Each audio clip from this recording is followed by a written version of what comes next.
Good evening and welcome to Monsters Among Us. I'm your guide, Derek Hayes.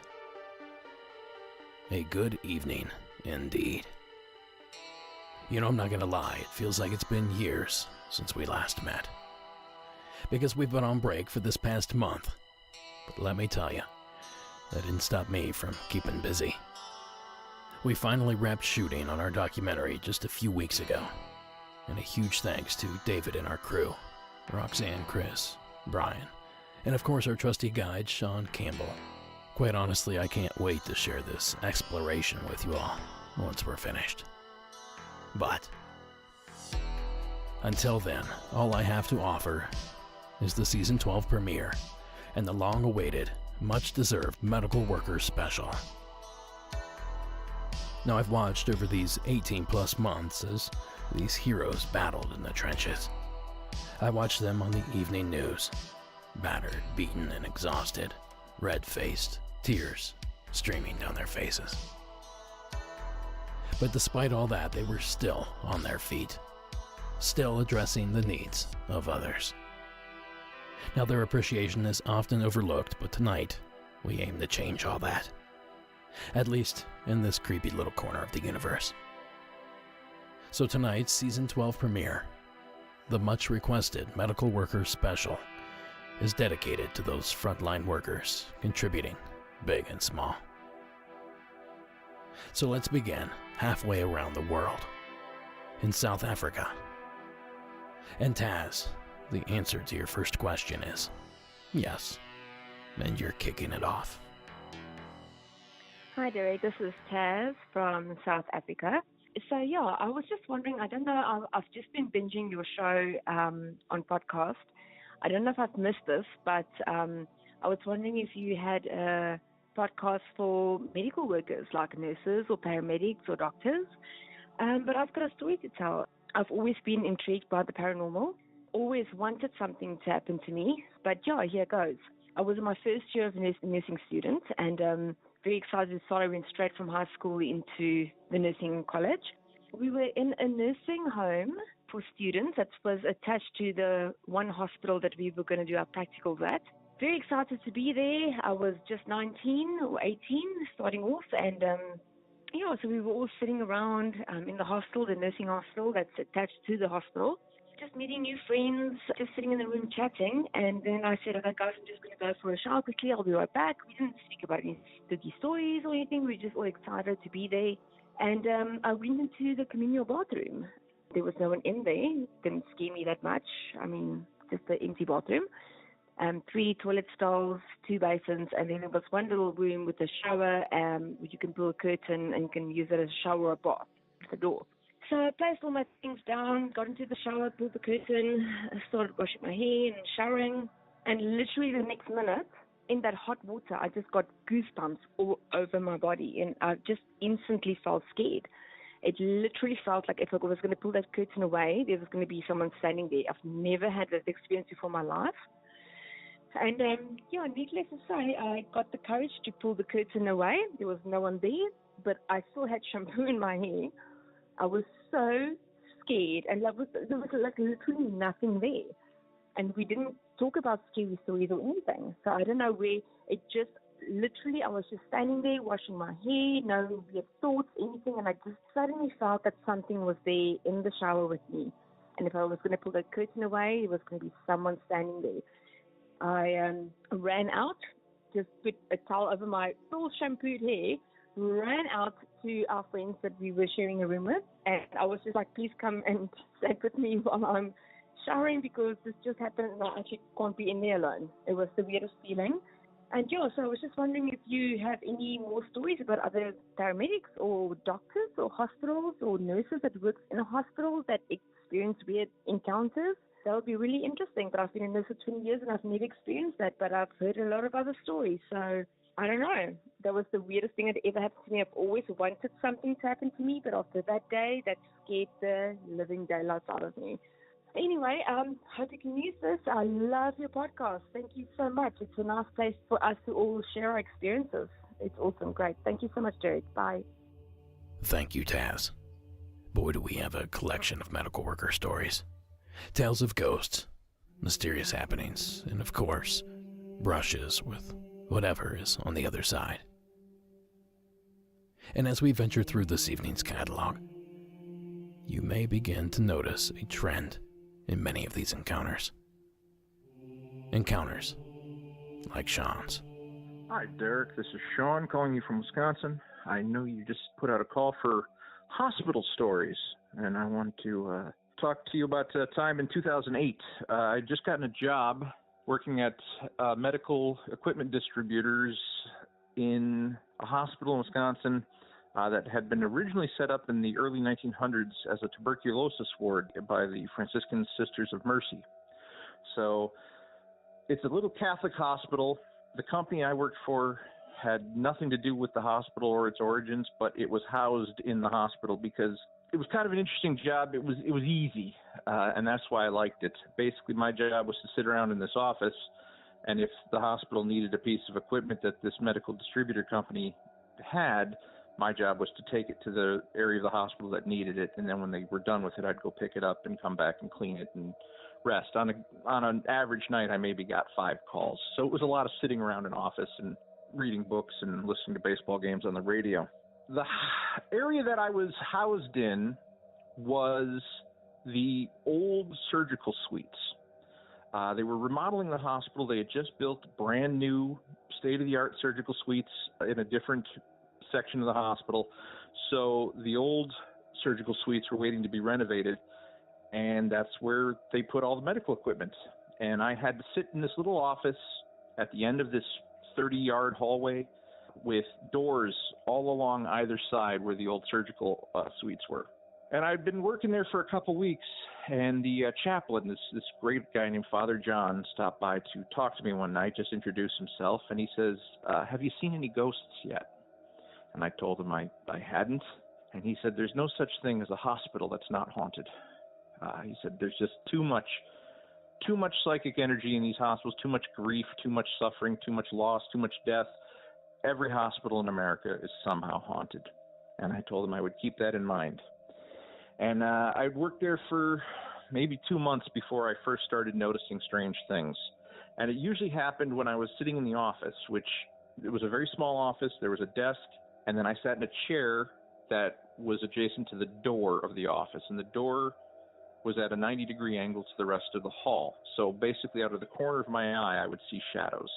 And when you turned to look, there'd be nothing there. But you know you saw something. You know that something crossed between the 2 surgical suites.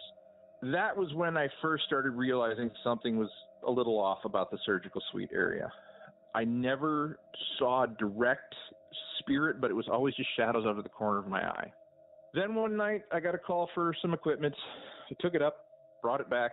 I was cleaning it in one of the little surgical suite areas, and the door to the surgical suite started to slowly close. Now, there is no air in this area. It is a sectioned off area of the hospital. The air conditioning systems were not on. It was probably fall, so it was not hot, or it was not cold enough to turn on the heat. It was not hot enough for the air conditioning, so there is no air in this hallway. And the door started to close by itself. And I turned and I looked at it, and I'm watching the door close, and it is closing at a rate of maybe very, very slowly, 1 inch every few seconds. And I just said out loud, I said, you're going to have to do better than that if you're going to try to scare me. And the door stopped, and then it very slowly reversed course and opened all the way back up again. So I thought, okay, well, that's interesting. Jump forward to several months later. I'm getting towards the end of my time with this job. It was didn't pay well, and it wasn't a great job, but it was something to do for a while. And I got called out to deliver equipment one night about 2:30 in the morning. And when I came back and I opened the door to this dimly lit hallway, at the far end of the hallway, I saw a woman in a very long black dress with this, like a nun's habit over the top of her head, and this big, huge bow at her chin. And she turned and she walked down the hall and turned left at the office area, and there was nothing past that left turn. There was a little storage closet, and that's it. There was no way to get out. And I run down to the end of the hall just to see if I can see what's there, and obviously there's nothing there. It was a 100% fully opaque, real as you and me standing there at the end of the hallway type figure. She existed. I could see her clearly. There was no question in my mind what I saw. It wasn't out of the corner of my eye. I locked eyes with this woman from, 30 yards away, and then she just turned and disappeared down the hall. It was crazy. And I thought back to what Father John had told me about every hospital being haunted, and I finished out the end of my shift, very wary to keep an eye on the hallway the rest of the night. And the next morning I went and saw the Franciscan sister who served as the grief counselor for the hospital, a woman by the name of Sister Mary. And Mary told me that, she even showed it to me in a book about the Franciscan Sisters of Mercy. The old nuns' habits prior to probably World War II, I think, used to have these big bows under their chin. And the nuns that founded the hospital wore these same type habits. And, as I said, the hospital had been founded as a tuberculosis ward, and all 6 of the original nuns who founded the ward all died of tuberculosis. It was just kind of a weird moment. It was one of those things where I know what I saw. I can justify it. I'm 100% certain it was an apparition of some kind, whether it was a physical ghost that interacted with the environment or just history replaying itself. I couldn't tell you, but it was definitely there. And then over the course of my time at the hospital, I spoke with enough nurses and doctors and other staff who worked at the hospital, especially the security guards. And they said they were constantly seeing things in empty rooms. Security guards especially, they would walk past empty rooms just on their rounds, and out of the corner of their eye, they would see a shape in the bed. And then when they'd look back and put 2 eyes on it, the shape would be gone. Nurses would tell me that there's constantly sounds in empty hospital rooms where you could hear breathing, you could hear crying, you could hear gasping. It's just creepy. And I've spoken, my mother was an operating room nurse for 35 years.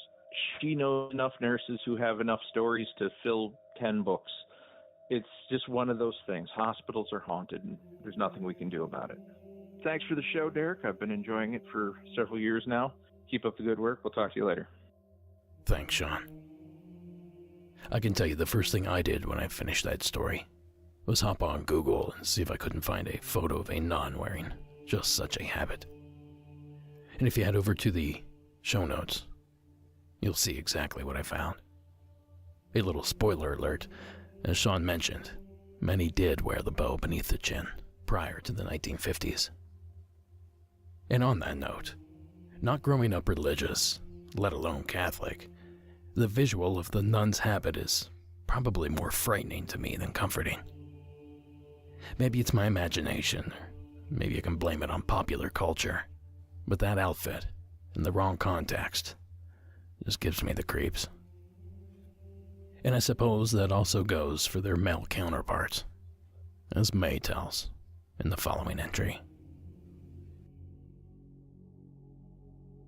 Hi, Derek. My name is May. I am calling from Parts Unknown. I am calling to let you know about a story. I have many stories, but this story is for your nurses episode. So many years ago in 2008, I was a brand new nurse. I had just graduated nursing school. I was working in a hospital in the city where I live that is notoriously haunted. It was, at that time, over 100 years old. It's even older now. So one night I was working, it was Christmas Eve night, and I had been sent to a small unit, an overflow unit basically, and there was 5 patients, and there was me and one other nurse. I had taken 2 patients, and she had taken 3, and it's about midnight, and she decides that she wants to go to lunch, and I said, that's no problem. So she leaves, and she walks to the end of the hall where the break room was, at the right side of the hall. It used to be an old patient room. They had converted to a break room. And I was sitting at the nurse's station at the other end of the hallway, and about 5 minutes after she leaves, I see this shadow walk down the hallway, like really fast. It went so fast. And I thought that was odd, and so I got up and I looked down the hallway, and I don't see anybody. And so I go and I check all the patient rooms, and I don't see anybody except the patient. And I didn't go into the break room because I knew she would be asleep. So there was a door across the hallway from that break room that was an alarmed door to a stairwell. So if somebody had gone through it, I would have heard the alarm because it was extremely loud. So I just kind of chalked it up to, well, you know, whatever, saw a shadow person. So I go back and I sit down at the nurse's station and I continued doing what I was doing. I was charting or doing something. About an hour later, she comes back and she goes, "Hey, can I ask you a question?" And I said, "Sure, what's up?" And she goes, "Did you just walk down the hallway?" And I said, "Nope, sure didn't." And at this point, I had not told her what I had seen because she had been in that break room for an hour. So she goes into the med room, and then she turns around, she comes right back out, and she goes, "Are you sure you didn't walk down the hallway?" And I go, "Yeah, I'm positive." And she goes, "Okay, well, all right." So she goes to the med room, she gets whatever she has to get, and she comes back out, and she says, "All right, well, I saw something weird then." And I said, "Okay, well, what happened?" And she said, "Well, when I got back from my break, I went into one of my patients' room because I saw that their room light was on, and they were asking for pain meds. So I had the computer on wheels. We call them cows. So I had the cow in the doorway, and I was facing the hallway, and I saw somebody walk down the hallway, like really fast. And so I went out and I looked, and there was nobody there. That's when she came up to the nurse's station and asked me if I had walked down the hallway, and I said no. So I proceeded to tell her what I had seen, that when I was sitting at the nurse's station, I had seen somebody walk down the hallway. I wouldn't say it was it was an F-formless blob in the shape of a person, so I just called it a shadow person. And she said, "Well, we're sticking together tonight." She said, "We're not going to go anywhere separate." And I was like, "Okay, I mean, if that makes you feel better." I never felt any malevolence or any other kind of things from there. I always felt like it was just a kind of a neutral thing. So I don't know, maybe a couple months later, I was talking to one of the CNAs who worked there, and she said, "Well, I had an experience down that hallway too." And I said, "Oh, really? Well, tell me about it." And she said, "I was sitting at that nurse's station, and I watched a priest. We both worked night shift. I watched a priest walk down the hallway, and I looked down the hallway, and he was gone. So I got up to see where he had gone, because it's very unusual at night to see a priest walking through the hallways. They don't usually come unless it was a Catholic hospital, unless they're doing last rites.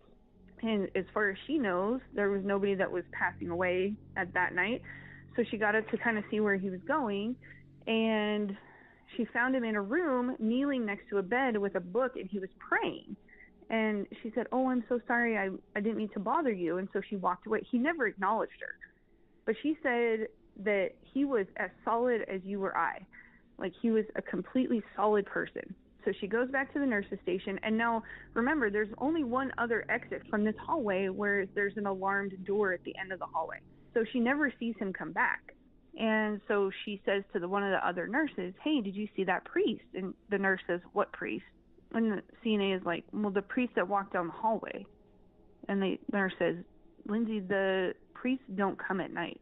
And she's like, "No, I saw him walk down the hallway." Well, they go and look, and he's not there.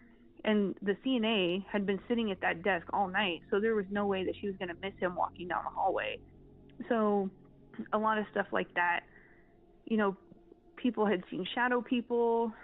I mean, this hospital was notoriously haunted. It's still notoriously haunted. People would hear their names called. There was a tunnel that ran underneath the building, from the building to the parking lot, and there was people that would hear their names called in that tunnel when nobody was around, things like that. Anyways, thanks for letting me share my story. I really appreciate what you do, and I love the show, and have a good day. Thanks, May. Perhaps I'm alone in sharing this little phobia, but both sightings would have left me feeling quite uneasy. Then again, hospitals or anything medical gives me the heebie-jeebies. You could say I have a pretty bad case of white coat syndrome. Anyhow, I digress. You know, it's not only the ghosts of the clergy that you have to watch out for while visiting your local infirmary. Sometimes the guests are ghostly too. Annalise in Texas. Let's hear your experience. Hi, Derek, and hi, Monsters Among Us listeners. My name is Annalise, and I am calling for your medical workers episode that you're putting together right now. My experience actually happened earlier this year, and to give you a little bit of background, I am a nurse, and this happened in the hospital that I work at. I live in North Texas.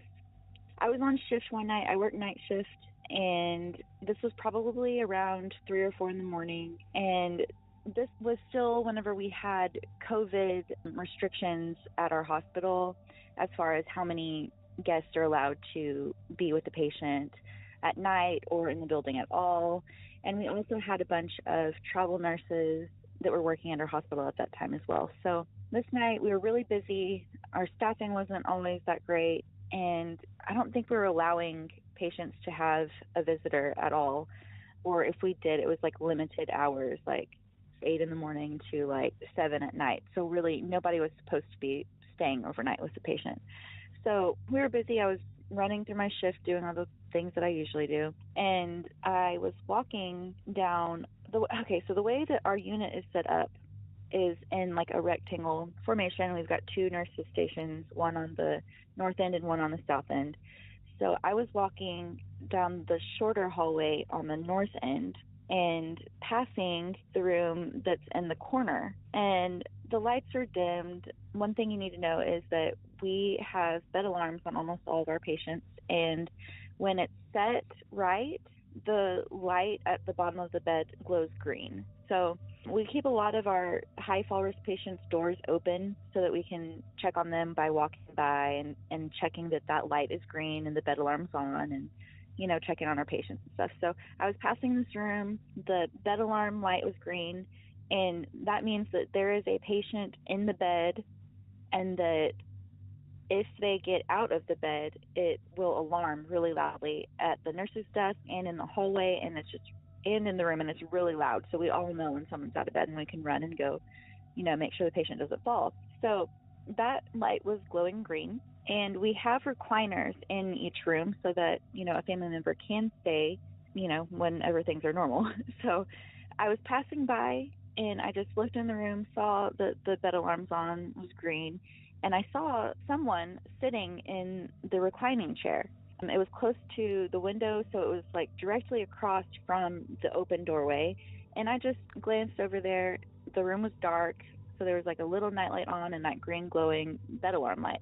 So I couldn't see like really who it was.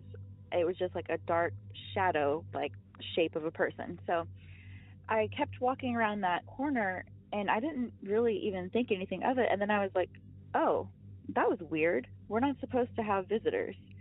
And then it dawned on me like, oh, that wasn't even a person, I don't think. I think that was a shadow person or a spirit or something. So I went to the nurse's desk, and I asked the nurse who was assigned to that room, hey, does your patient in this room have a visitor? And she was like, no, they had a visitor earlier during the, when we first got on shift, but they left when visiting hours were over. So I was like, okay, well, you guys are going to think I'm crazy, but I think I just saw a ghost in that room. And they were like, what? And I was like, yeah. So we walked back around there and looked into the room, and there was no one in the chair. But whenever I walked by 2 minutes before that, there was someone or something in that chair. And I never really feel creeped out at work. I mean, it's a hospital, so death happens, unfortunately.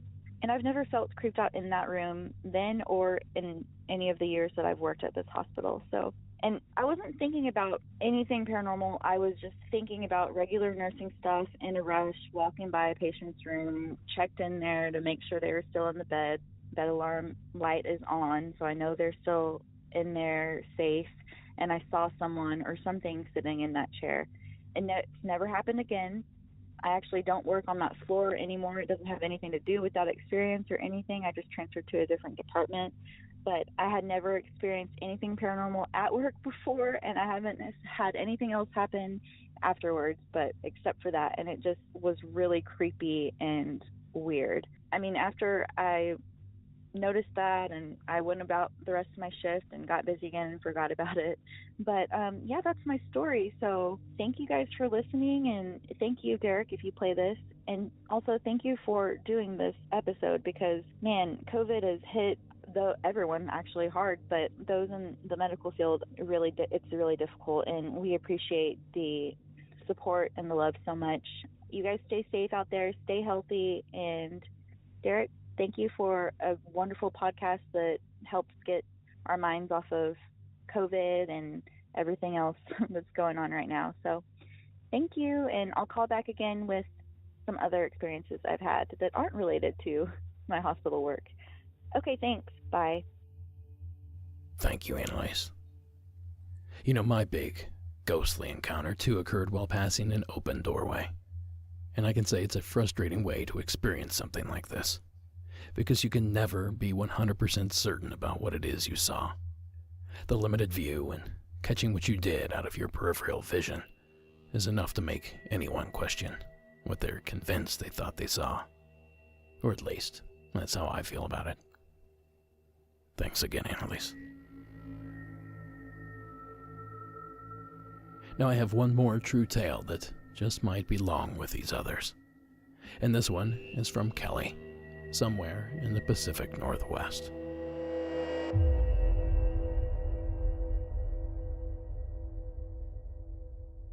Hi, Derek. I just wanted to submit for the hospital workers finale that you were asking about. I work in a fairly large hospital up in the Pacific Northwest. I will refrain from giving the name of the hospital this time, but I work on a floor. Actually, there's 3 floors that we have dedicated to the care of these babies that we take care of, anywhere from ICU, intensive care needs, down to the ones who are just getting ready to go home. So a couple of these stories actually take place on our step-down units, and our old unit, when it was remodeled and turned into our step-down unit, it had been formerly a critical care unit for maybe cardiac patients, that kind of thing, in the past. So there's some history behind that, this space that we're now using. And most of the events seem to happen at night, so at least that's when they're noticed. We had one room in particular that we used to have patients in, and in fact, families could spend the night in the room with the babies. And this one in particular had a mom staying the night, and in the morning she said to the nurses, "I believe this room is haunted." And she didn't say too much in particular, but did say that the rocking chair started rocking on its own in the middle of the night, which on another occasion was corroborated by a housekeeping staff who was cleaning up the room, or was sent to clean up the room after a discharge had happened. And she comes to find the charge nurse and says, "The room is occupied." And she said, "What do you mean?" She says, "There's a patient sitting in the chair, rocking."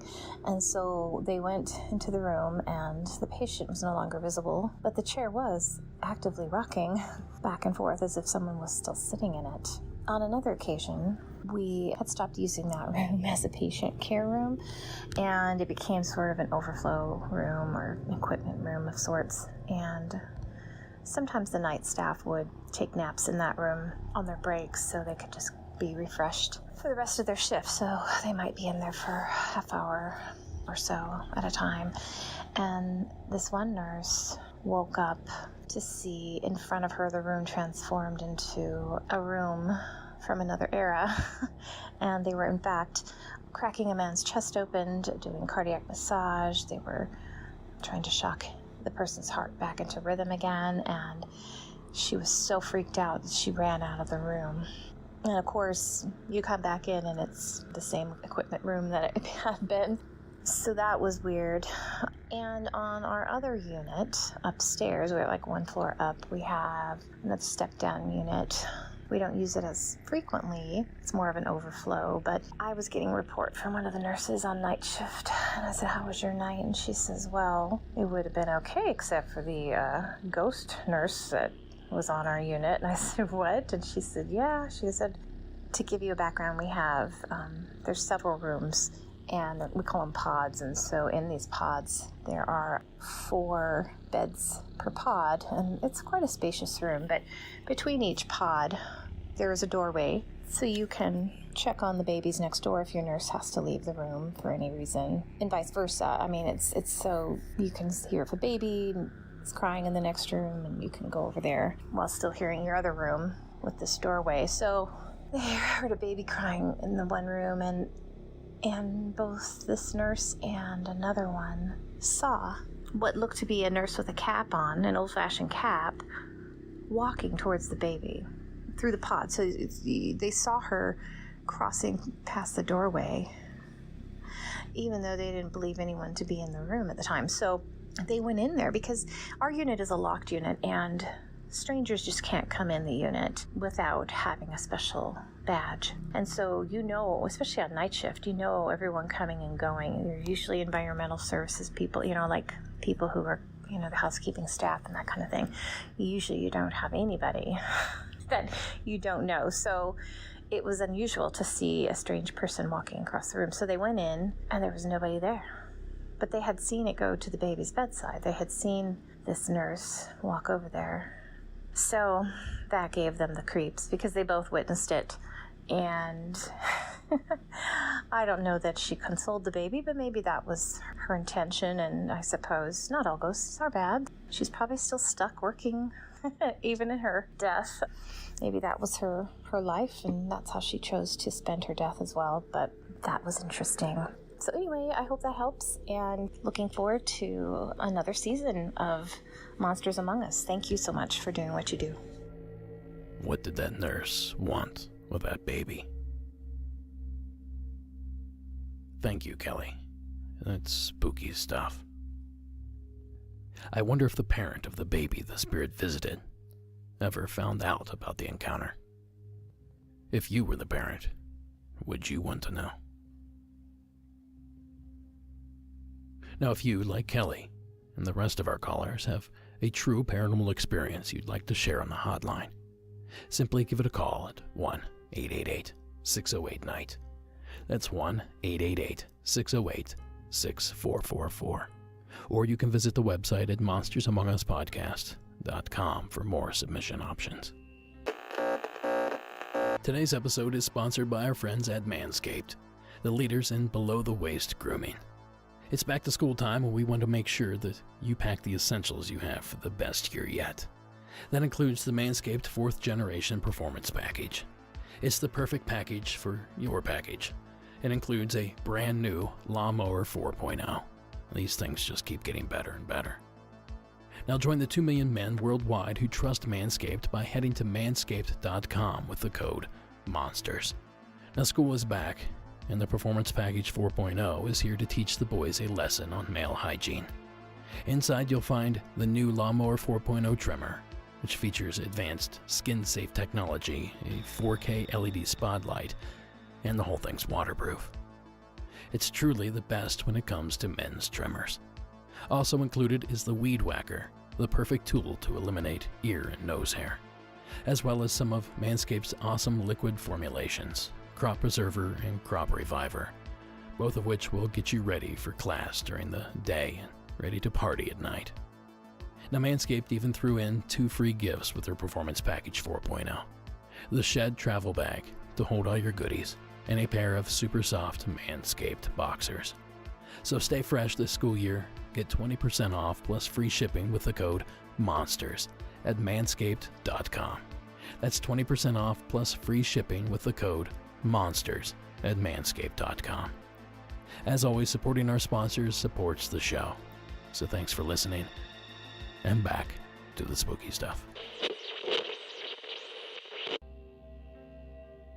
Now, thus far, it would seem that only nurses experience odd happenings while working in the medical field. But we would be doing quite the disservice to ignore our next experience-rich group of workers: security guards.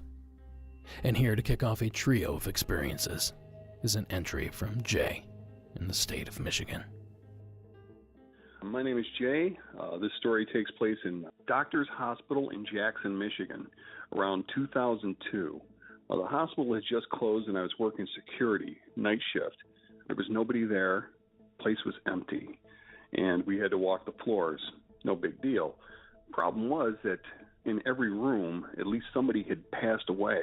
So here comes the weird stuff. There was this one room, and I can't remember the room number, but every time you passed by it, there was nothing in there. There wasn't a bed. There wasn't a lick of furniture, and you would hear breathing.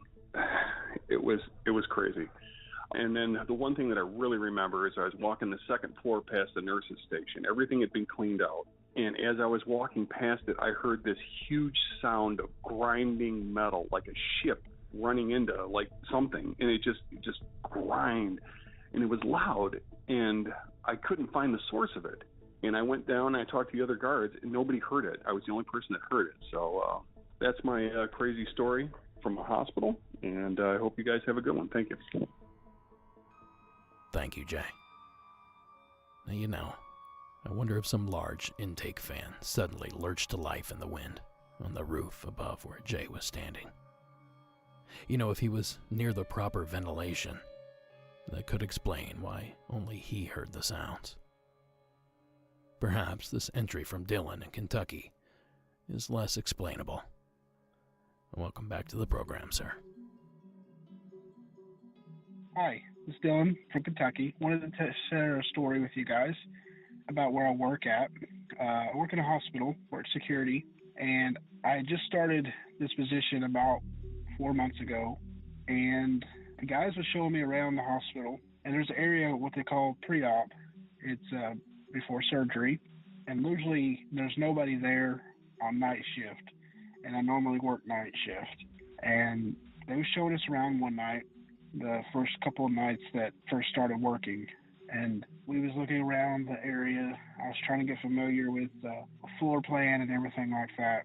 Well, we started walking up into the rooms and things and checking the rooms out to make sure nobody's up there. It's not supposed to be in there. Well, I passed by one room and noticed that one of the TVs was on. So I walked in there and I turned the TV off, and I walked back out thinking nothing of it, and the TV turns back on. I'm like, okay, that's weird. So I walked back into the room and turned the TV off again. Walked back out, it comes on again. Well, the other guy was like, that happens all the time, don't worry about it. You know, it's just something strange that happens. Don't worry about it, let's just go on. So I was okay. So we started walking down the hall. We get to the nurse's station, and we noticed that one of the blood pressure monitors were going off, and it's showing signs of real high blood pressure. So we thought, well, maybe it's a computer malfunction. So we go over to check to see what room it was. It was the room that the TV was coming on and off. We turned the monitor off, walked around the desk, started walking up toward the hallway, and a cup that was sitting on the counter at the desk flew off and landed into the floor. It was like, okay, that's really weird. So we put it back up on the counter and walked off. We walked down the other hall to another room where there's a bunch of stuff in storage to check it out. There was a patient's tray in the middle of the hallway up against the wall. So we moved the table just a little bit closer to the wall so we didn't want someone to bump into it or anything. We walked back in the room and was checking the room out. When we walked back out, we noticed that the patient's tray was sitting outside in the middle of the hall. And it was really weird. So we got out of there. We was kind of terrified. We didn't mess with it the rest of the night. So, and then after I got down in the office, the guys was telling me that there's times that they'd be sitting in the parking lot and they would look up in that area and I'd see somebody staring outside the window of that second floor pre-op area. So they'd go up there and check, nobody be up there. They'd go back down, they'd look back up, and there'd be somebody staring out the window at them again. And they would do that through the night, and there'd be nobody up there. And there's just strange feelings when you go into that floor in that certain section of the hospital. You feel like somebody's watching you. Just a really weird area, and just really strange. But I wanted to share that. I hope that kind of scares somebody in a way, terrified somebody in a way, or just maybe shine a light on that there is stuff that's out there that I can't explain. So I hope everybody enjoys. Take care. I don't know, Dylan. If your story didn't spook them, I don't know what will. Perhaps Bob's tale. From Pennsylvania. Hey, Derek, this is Bob. I'm calling out of Pennsylvania. Giving a call in, I think you had mentioned you wanted some stories about medical workers or hospital workers, and had one that's been sitting with me for a while. I'm thinking about calling it in, so here we go. About, I would say, 2011, I was working at a hospital as a security guard. So I myself wasn't a medical worker, but I was working security within the hospital. It was in the inner city, so a lot of my duty, not only in guarding the doors, gates, main entrances, things, was for just watching over any patients that had come in that were gang affiliated, whether they were risk of leaving the hospital, escaping their medical situation, and or anyone else coming in to really finish the job. Dealt with a lot of gunshot wounds, stabbing, things like that. Well, back in 2011, I was dealing with a young man who was a part of a gang, and he was actually in for, I believe it was some type of cancer or some type of issue as part of I think it was a Latin gang or something along those lines. He was nearing the end of his life, young guy, maybe 17, 18 years old, tattoos, whole deal. And I was there in the room, give security if he was gang affiliated, and his whole family was in the room. The thing I remember was they were around his bed, his mother, his father, probably his grandmother, some other folks as well, constantly praying for him, saying, you have to repent, you have to, say you're sorry, you have to repent, you have to give yourself back up to the Lord, have to say sorry. This kid, 16, 17 years old, whatever it was, on his deathbed, did not want to hear it at all. Started, cursing, saying, F this, F that, God doesn't care about me, this, that, and the other. This goes on for quite some time, probably a few hours. It gets weaker and weaker. He slips in and out of consciousness. Families continue to sit around his bed. He's slipping in and out of consciousness. All of a sudden, get this kind of weird feeling within the room where it's almost as if, if you're on a boat, and you know how when you're on a boat, then you get off the boat onto the dock, and it's solid land, you almost feel as if the ground's moving around you. So I get this really strange feeling. I'm sitting there feeling a little creeped out, and I'm watching this, his family and this kid. He opens up his eyes and kind of looks past the family into the corner of the room. I'll tell you, I'll never forget the look in this kid's eyes, and he just is absolutely terrified, as if he's seeing something past his family, and just looking past them and says, "Oh, and unfortunately passed away in that moment. So I don't know what was there in that room. I don't know what was going on, but he saw something that I didn't see, and I saw something that I didn't know what was going on. His family, starts kind of going crazy because they're praying for him and trying to get him to repent, and he doesn't. He says that, and we're all freaked out. So that one stuck with me for a long time, and I never quite knew what to make of it. So that's my story. Love your show. Keep up the good work, and wish you all the best. Take care. It's stories like that that'll keep you up at night. But there's really no real way to know what that young man saw right before his death. Well, I suppose there's one way, but there's absolutely no coming back from that. Now, a big thank you to the security guards sending in those entries. Now, before we move on to our next medical message, a quick reminder that you can pick up Monsters Among Us merchandise over at monstersamonguspodcast.com/shop. We have hats, shirts, autographed posters, decals, and a whole lot more. And we process all of our merchandise here in-house.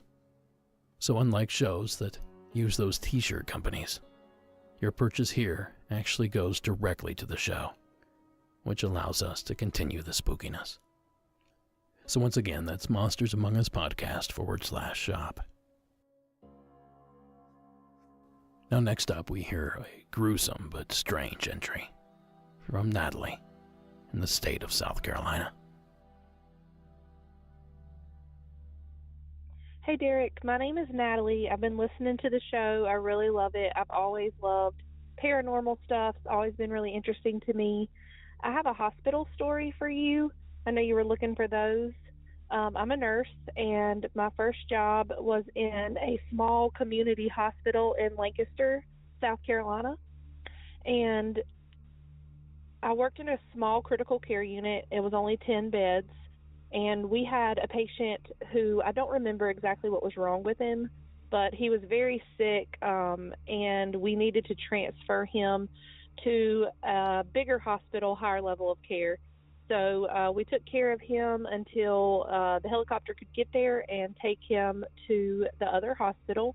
And we gave report to the nurses at the other hospital and asked them to let us know once they got things settled how he was doing. We would like to know how he was doing once he got there. So we got him on the helicopter, and we were all sitting at the nurse's station catching up on charting, and there's a call light that sits on the nurse's station, and the call light went off, and it was from the room we had transferred this man from. The call light was going off. The room had already been cleaned by housekeeping, so everything was turned off, cleaned, everything, the room was closed up, ready for another patient. And so we thought it was strange that the call light was going off. So me and another nurse, we went down there, and the lights were still off in the room, but every IV pump was beeping. The monitor had been turned on, and it was beeping. The call light had been triggered, so it was beeping. Everything in the room was beeping. And I worked a night shift, and it was in the 3 o'clock hour. And I know you hear a lot of things about the 3 o'clock hour being more open to things like that happening. So we just turned everything off and thought it was really weird, a little creepy feeling. And so we went back to the desk, and within the next 20 minutes, we received a phone call from the hospital where we had transferred the man, and he had just died. So he had died around the same time that all of those IV pumps and the call light and everything went off. So it was just kind of an eerie feeling, and I've heard other nurses tell stories of things like that happening when somebody dies, but that's the only one I've ever experienced. So just wanted to share that with you. Love the show, and I'll be listening. All right, thanks. Bye. Thank you, Natalie. It's almost as if that man's energy remained in that room despite the fact that his body was flown miles away. It makes you wonder how often that sort of thing actually happens, and how long that energy remains in that space, or if it's energy at all. But like I said earlier in the broadcast, there were a lot of similar reports submitted. And as you're about to hear, the following entry from Grace in North Carolina is no exception. Hi, Derek. This is Grace. I am calling from Northwest North Carolina. I would be more specific, but I'm calling for the hospital episode. I am a nurse in a very rural part of very western North Carolina. We border on Tennessee on one side and Virginia on another. I am an emergency department nurse at a critical access hospital in this location. This story took place about a year ago. I'm a night shift nurse. It was crazy because we had a very traumatic event the day of. So I came in at 7 p.m. and heard all about this thing that had happened earlier in the day that was absolutely horrific. There is a long-term care facility next door to the hospital, and somebody had done what we tell them not to do, and they lit a cigarette while their oxygen was on. And it did exactly what we tell people it might do, though it very rarely actually results in this, but it did explode, and he did suffer from extreme fourth-degree burns, and it was not good. It was a very bad situation, and again, we're a critical access hospital. Our job is to stabilize and ship. We can only do so much. We only have so many resources. The better situation would have been for this man to have immediately passed away, but that is not what happened. They worked on him for hours. It took all the staff in the hospital, basically. That's an exaggeration, but it definitely did take up the entirety of the ER staff on day shift to take care of this person, and they got him shipped and in a helicopter to the big city hospital, and he died on the way there. Now, that's pretty bad enough, but that night, as I was working, I noticed that the monitors were just freaking out, and I was like, what is going on? And I looked at them, and in room 1, which is our trauma room, we only have 2, but in this one, room 1, it was where this had happened, and it kept going from VTAC, which is a heart rhythm that is very scary. We don't like it when people are in VTAC, to asystole, to just gone. So asystole is you don't have a heartbeat anymore. There is no rhythm. And I discharged it out because there's no one in this room, right? It's not being utilized. We don't use our trauma rooms very often, so it's completely empty, but the monitor is repeating the sequence of events, which has never happened before. We have people in there. It doesn't repeat the sequence of events. So I discharge it out, and it keeps happening, and it happens all night long, over and over and over again, repeating the sequence of events, just like you've got a normal heart rhythm, and then you've got VTAC, and then you've got asystole, and then it goes back to VTAC. And I actually got this on video, and everyone I worked with was very freaked out, and it didn't happen again. It only happened that one night after that traumatic event had occurred, and I consider that my ghost story. There are plenty of ghost stories in hospitals. It doesn't matter how religious anybody is. They all believe in ghosts because you see them so very often. But that was the only time I'd seen a monitor do that, and it happened to just do what one would think it would do in the situation of a severe burn victim. So that's my story. Hope you can use it. Thank you, and good night. Thanks, Grace. Now this one too sounds like some sort of activity from the dying man was preserved in that very room. You know, maybe this is how we get those infamously haunted hospital rooms. You know the rooms. You know, the rooms staff refuse to go into alone. Rooms they take out of service and convert to storage. Rooms like this one. Hey there, I'm calling about healthcare worker ghost story. My wife works at one of the biggest regional hospitals in our state. It's actually the biggest in our state. I don't want to say which one. And she has worked a couple of jobs there. She works as a nurse, but she started in what's called the patient tower, where generally admitted patients go to stay. She was on a trauma ward where individuals who were in car accidents or shootings or things like that would go. But there was a room which happened to be in the corner of the floor, and all of the patients would always complain, and they would use the nurse call light and call the nurse in, and when she would come in, they would say, "Hey, I keep hearing these kids running around. Can you tell whoever they are to stop? So I can't sleep." So that's when she would say, "There's no kids." So she thought that was unusual, and she actually went to go work at a different floor, and in the same corner of the hospital, but on a completely different floor, they have the same problem. So I thought that was really unusual.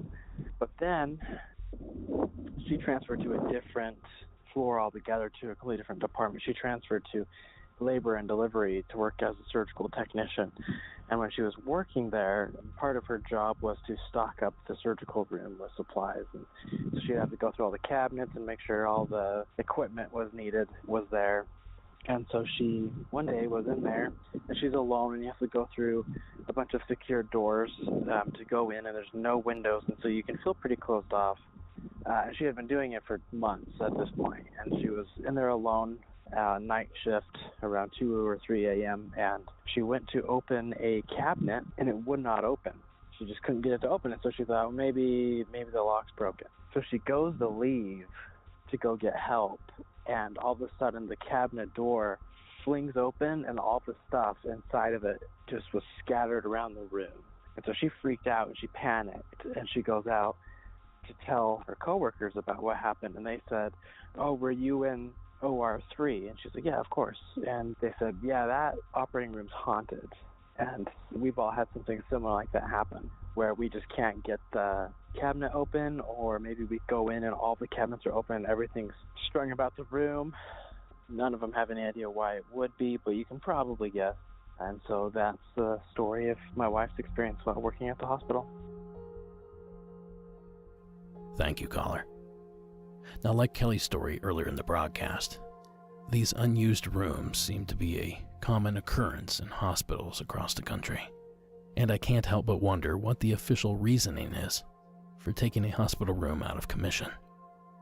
I can't imagine officials cop up to the claim of ghosts and spirits, but perhaps they do. You know, all that said, I for one am happy that they do close those rooms. As much as I enjoy the paranormal and long for more experiences, having them while I'm in need of a hospital bed is far from ideal. Thanks again, callers. Tonight's episode is also brought to you by BetterHelp. Does it seem like there's a block between you and your happiness? Is there something preventing you from achieving your goals? I've been there, which is why I know how important it is to start prioritizing your mental health today. BetterHelp will assess your needs and match you with your own licensed professional therapist. You can connect in a convenient, safe, online environment and start communicating in under 48 hours. And with BetterHelp, you have the option to schedule weekly video or phone sessions, or message your counselor anytime. And rest easy knowing anything you share is completely confidential. Now, BetterHelp's counselors specialize in depression, stress, anxiety, trauma, family conflicts, and there's a lot more. The service is available worldwide and at a more affordable price than any traditional offline counseling. And of course, financial aid is available for those that need it. Now, I want you to start living a happier life. And as a Monsters Among Us listener, I can get you 10% off your first month by visiting our sponsor at betterhelp.com/monstersamongus. So join over 1 million people who have taken charge of their mental health. Again, that's BetterHelp, HELP.com/monstersamongus. Now you know it, supporting our sponsors supports the show. So thanks for listening, and back to the creepiness. Now our next medical mystery comes to us from Lisa. So, Lisa, let's hear what you've got. Hi, Derek. This is Lisa calling from Fort Worth, Texas. I'm a longtime listener, first-time caller. I'm also a Patreon supporter. Love the show. I have 2 healthcare worker stories for you. The first one is secondhand, was told to me by a colleague of mine when I first started my nursing career about 15 years ago. So my friend Julia was working in a medical surgical unit with medically fragile patients at the time. She was a fairly new nurse at the time, so this story probably actually occurred about 30 plus years ago. And at the time, she was giving a bed bath to a female patient who had had a cardiac arrest and had to be coded or had to be revived via CPR and shocking of the heart a few days prior. And as she was giving her a bed bath, the patient was recounting to her the fact that she was able to see all of the events that took place during her code from a perspective of above the event that was happening. And so essentially like an out-of-body experience. And the patient kept saying, I was floating above everyone, and kept talking about the details that she saw. And so my friend continued the bed bath, and she moved the patient over to a chair and turned her back for a few minutes to continue changing the linens on the bed. And as she did that, the patient grew silent.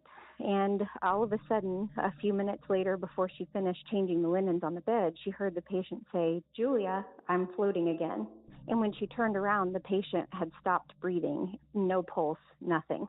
So she called the code, and they were unable to revive her. So my friend always thought that voice was an out-of-body voice. It was not the actual patient talking to her. The second story that I have for you is one of my own. I did my first 7 years of nursing career in a neonatal intensive care unit in South Texas at a children's hospital. And at the time, it was around Christmas time, probably about 2007. I was working night shift, and we unfortunately had 2 children in the pod that I was working in, one that I was taking care of and the other that my colleague was taking care of that we were doing end-of-life care for. So the parents were knowingly removing life support. And the family had been in and out of the room all night long and praying with the child and preparing to remove life support.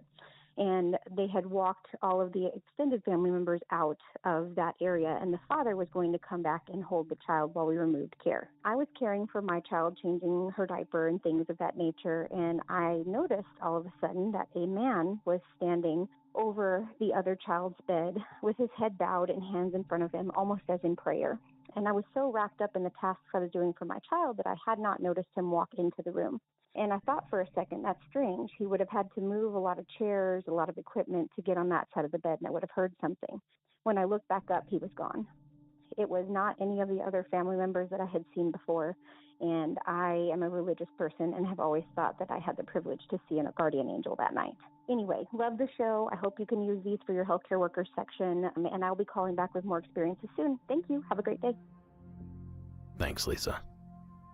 You know, there's something unsettling about certain last words. Julie, I'm floating again. Well, that sits right up there near the top.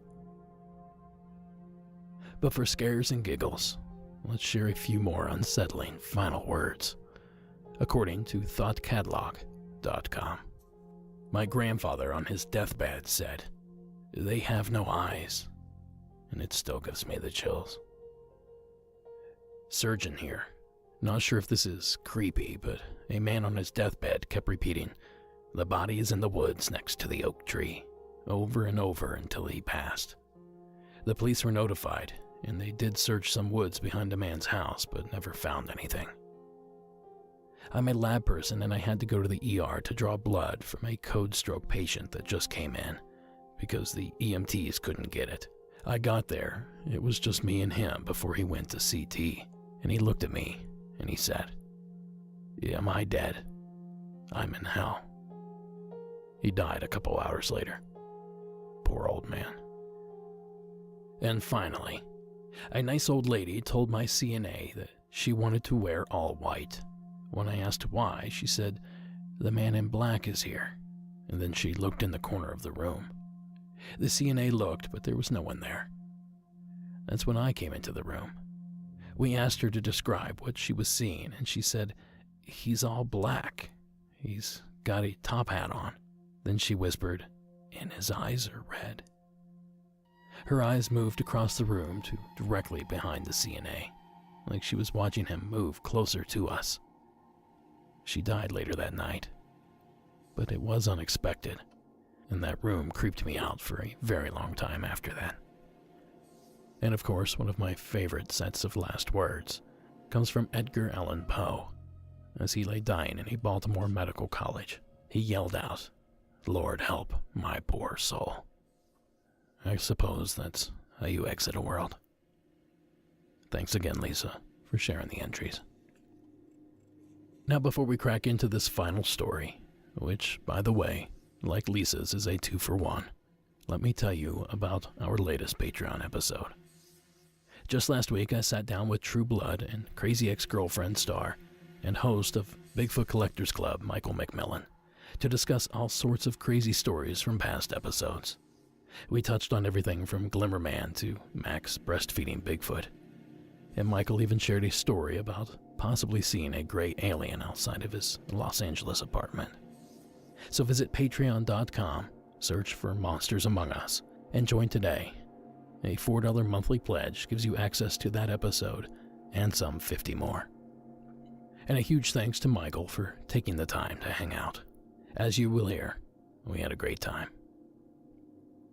Alright, here it is, folks. Our final story for tonight's Medical Worker Special. And I saved a good one for last. So please join me in welcoming Dina from Oklahoma to tonight's program. Hi, Derek. I have medical stories to give you. I recently got back from vacation. I'm just getting caught up, and I heard you say last week that you were looking for stories from healthcare providers. I hope I'm not too late to get in on that, because I actually have 2 really good stories for you. I've been wanting to call in for a while, but just haven't done it. My name is Dina. I live in rural Oklahoma, and I have worked in medicine now going on my 20th year. The 2 stories take place at different hospitals, but both small-town rural hospitals. The first story takes place my first year as a nurse. I was working night shift, getting my feet wet, and we had a patient, an elderly gentleman who was very feeble. He was in poor health. His wife was his caretaker, and she had recently passed away. And I pretty well knew that he would probably pass away in the coming days. He was comfort measures only, which means we were just keeping him comfortable and letting time take its course. One night, I was just coming on shift, going in there to check on him, and realized that in his room, it smelled like vanilla. not like a vanilla candle or vanilla lotion, but like a bottle of vanilla that you use to cook with. I thought that was very odd. Obviously, we smell a lot of things in hospitals, and vanilla's not usually it. I had the TV on in his room. It was turned on the news just for some background noise. This gentleman was basically incoherent, but I would talk to him. There was a chair sitting at the head of his bed, and I noticed that there was the imprint of somebody sitting in the chair. There was a perfect butt print in that chair, and every room had the same chair. And so I went to some of the other rooms to see if maybe it could be the leather stretched out, something like that, and there was nothing. They were completely flat. This is the only chair that had a butt print. Later as the night went on, I noticed that it began to smell like coffee in his room, not in the hallway, in his room. Later that evening, the patient actually passed away. It was very peaceful. The next morning, when the day shift staff showed up, one of the nurse aides was actually the grandson of the patient who passed away, and he came and asked me if it was peaceful when his grandpa passed, and I told him it was. And I said, tell me about your grandma and grandpa. He told me that his grandma every morning would sit in a chair at the head of his grandpa's bed, drink her coffee while watching the news. He also told me that his grandma loved to bake and that their house always smelled like vanilla because she baked with the pure vanilla and it always smelled so good. I immediately got goosebumps, and I told the kiddo, I said, I don't know what your religious beliefs are. I said, but I think your grandma came and got your grandpa during the night. He just burst into tears and gave me a hug and thanked me, and that did give him a lot of peace. Now, normally I wouldn't pause in the middle of a story, but the two stories that Dina shared could not be any more different. So real quick, I wanted to address that despite the sadness, despair, and fear that seems to be the running theme of most of these encounters, it's nice to hear a little of the opposite for once. And having just lost both of my grandparents in the last 7 years or so, I take a little bit of comfort knowing that they might be still pestering one another worlds away. Then, of course, there's this half of Dina's entry that takes all those warm and fuzzy feelings away almost instantly. At the same time, we had another patient on the floor who was not doing well. She'd been sick for a very long time. We'd been taking care of her. That night, when the nurse came on staff, she walked into the patient's room, and the patient sat up, looked at the nurse, and said, "It smells like vanilla in here." And she actually passed away just a few hours later. So we believe that same older lady may have came and escorted this other lady to the other side also. My next story is actually quite a bit creepier. This takes place several years after this first story. I was working in a small rural hospital. The time was probably 7 or 8 in the evening, but it was winter time, so it was completely dark outside. The way these rooms were set up is you walk into the room, there's a bathroom to the right, and then a sink, and then the room opens up, and that's where the hospital bed is. So when you're looking from the door, you can see the patient, but they can't necessarily see you because their bed faces the other way. We had a patient with a lot of mental illness, so for his safety, he was actually in restraint. He had pneumonia, so that's why he was in the hospital. When I walked into the room, that first part of my shift, he is chanting, "Jesus Christ, Son of God, Jesus Christ, Son of God, Jesus Christ, Son of God," which just gives me the absolute creeps. So I stepped in, we'll call him John. I said, "John, my name is Dina, and I'm going to be your nurse tonight."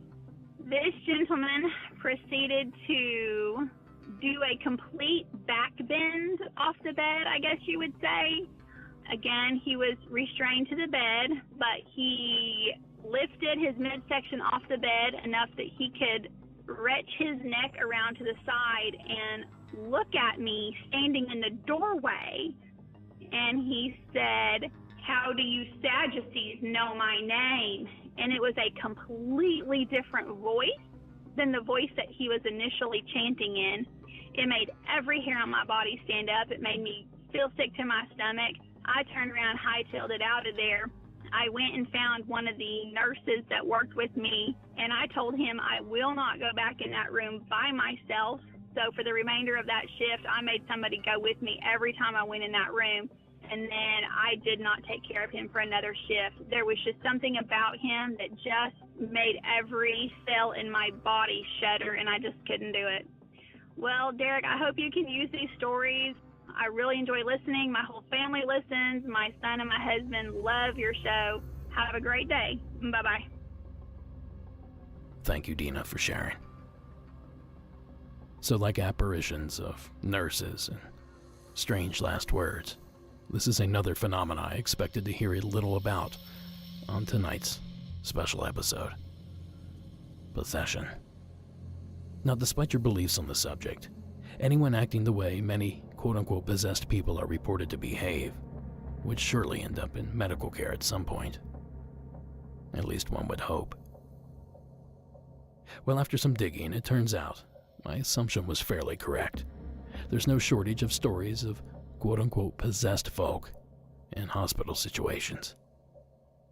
And here's one unbelievable experience by a nurse on a Travel Channel program called Haunted Hospitals. Now, for context, the woman in the chair speaks to the nurse in a dramatic and, dare I say, demonic voice at one point, even threatening her life. I was methodically going from room to room, administering medications to our patients for the evening, and I came to this particular patient who we had admitted the night prior. So I had never seen this patient before in my life. I had no idea who they were. They were brand new to me. Immediately when I came into the room, it felt heavy and thick. Something changed as soon as I set foot over the threshold. Something just wasn't right. As she stood up, she was very deliberate in her movements. One of my major concerns was that I was going to get hurt. I don't know this patient. She may be aggressive. She may even attack me. So these are all concerns. I realized that I was definitely in danger. I felt threatened, and I ran the hell out of there. I went to the nurse's station, and I asked for the charge nurse to find out what the history was on my patient. I told him, listen, the patient got up out of her wheelchair. She was staring at me very intently, and she would not take her eyes off me. It's not possible for her to get up or walk. Didn't you read her admission report? He verbalized, are you sure? Because you don't just start walking if you've been paraplegic for 30 years. This woman, who's a paraplegic, to suddenly be able to stand up, that's not something that's medically possible. This is someone who potentially really is possessed by something. And although the audio of the elderly woman in that clip was unfit for sharing here on the podcast, I know deep down that you want to know what that sounds like. Well, you know I wouldn't leave you hanging. I managed to find a clip of just such a thing. The following recording was made by a man when he was visiting his girlfriend in a Paris hospital. Next to the girlfriend, possibly even strapped to a gurney, was a woman speaking like this. T'inquiète pas, toi et ton mec, ta mocheté, ta sale gueule, et ton pote, ton mec, vous allez tous crever. Et il y a mon chat, tu l'as oublié. On va tous crever avec nous. Allez. Bonsoir, Cindy. Je peux contacter le milieu. C'est quoi ton film préféré? Espèce de fils de pute. Je connais pas. So possessed, mentally ill, or just a mean-natured person, I cannot say for sure. But I can tell you that the woman was saying things like, don't worry, you and your guy, your tackiness, the ugly face of your friend, you all gonna die. And several other French obscenities. You can check out the show notes. There's a link there, and a full translation. It's there in all its creepiness for you to absorb.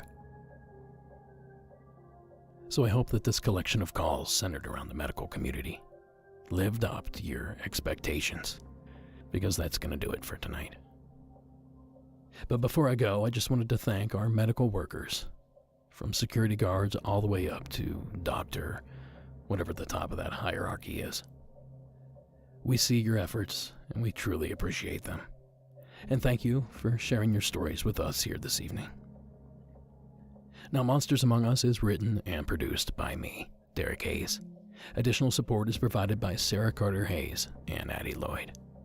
Keep the party going by joining our Facebook, Instagram, or Twitter feeds. There's all kinds of fun stuff posted there. Oh, and there's also the Facebook group. Now, all audio used in this production is done so under the protection of fair use. And the terrifying score that you hear, well, that's Co.HE Music.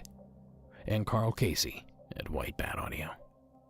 Thank you so much for coming back to Season 12. We have some amazing things in store, and I cannot wait to unveil them for you. And until next week.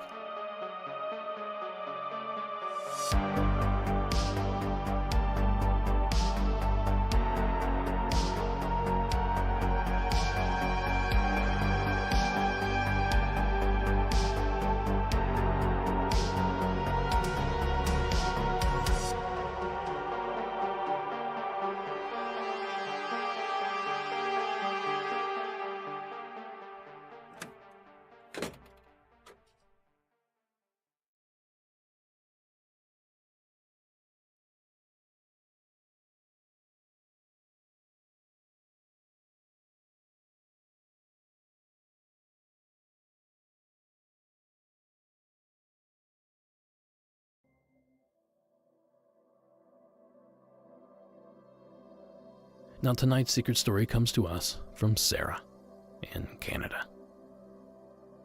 Hi, Derek. This is for your hospital episode. So my name is Sarah, and I'm calling from Canada. Huge fan of the podcast. Got my brother hooked on it.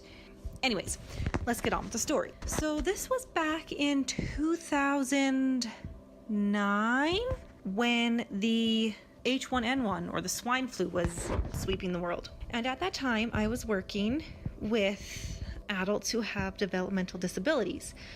So I was working with a gal who we will call Joanne, and she was early 60s and she had Down syndrome. She was basically nonverbal. She could say a few things. So my name is Sarah. Instead of calling me Sarah, I was Gaga. And you can use your imagination, but she would say she when she had to go to the bathroom. You can probably figure out what that meant. Anyway, so she had a few, words with air quotes around it, because it wasn't English, it was just her way of communicating, and the people who worked closely with her knew what she meant. So, as I said, this was during swine flu, and she got sick. Now, she was a fighter. She had an attitude and a personality that was very feisty. So she ended up in the hospital with swine flu, and I think she ended up having pneumonia. She was in the hospital for quite a while, so every day I would just go to the hospital and sit with her all day long.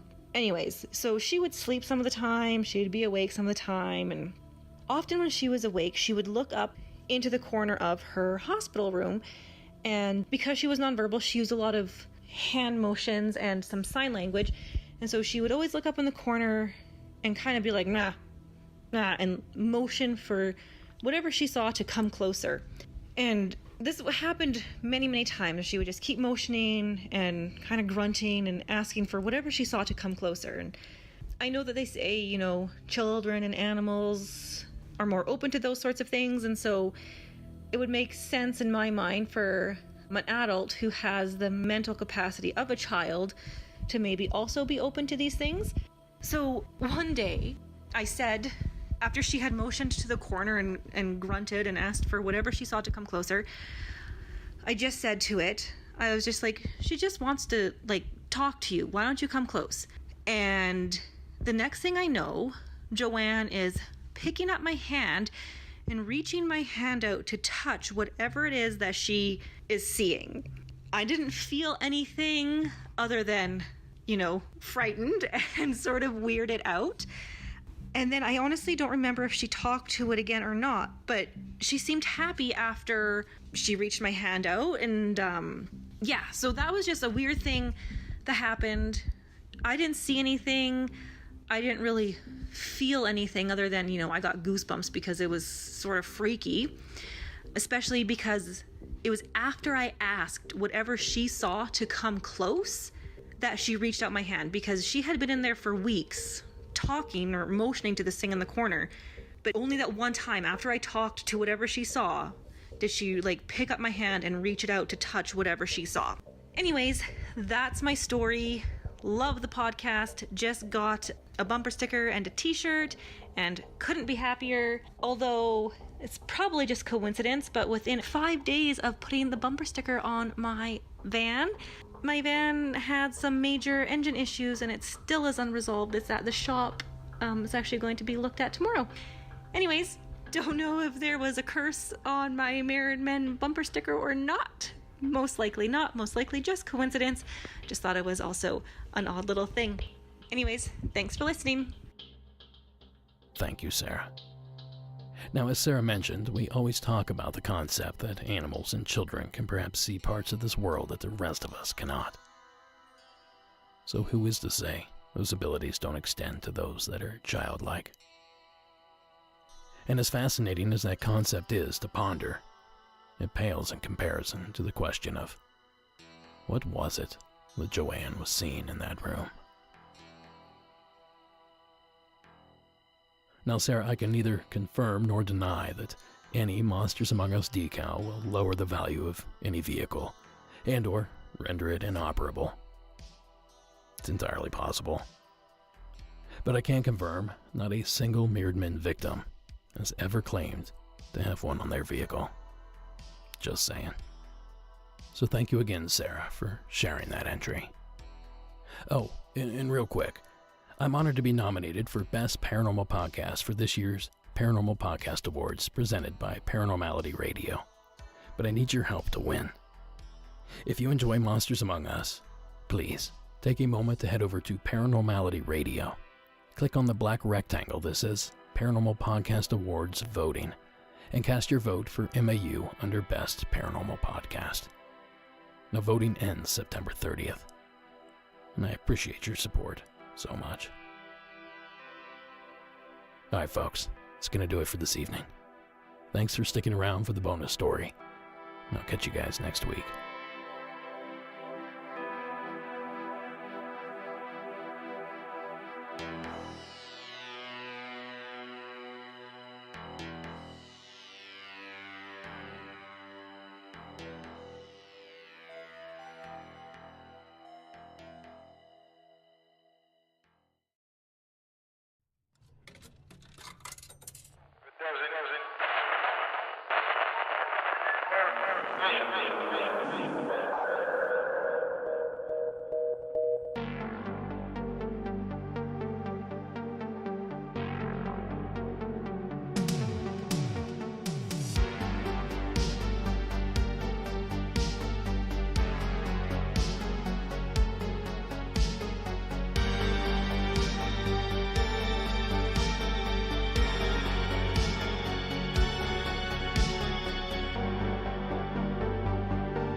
Hi, Derek.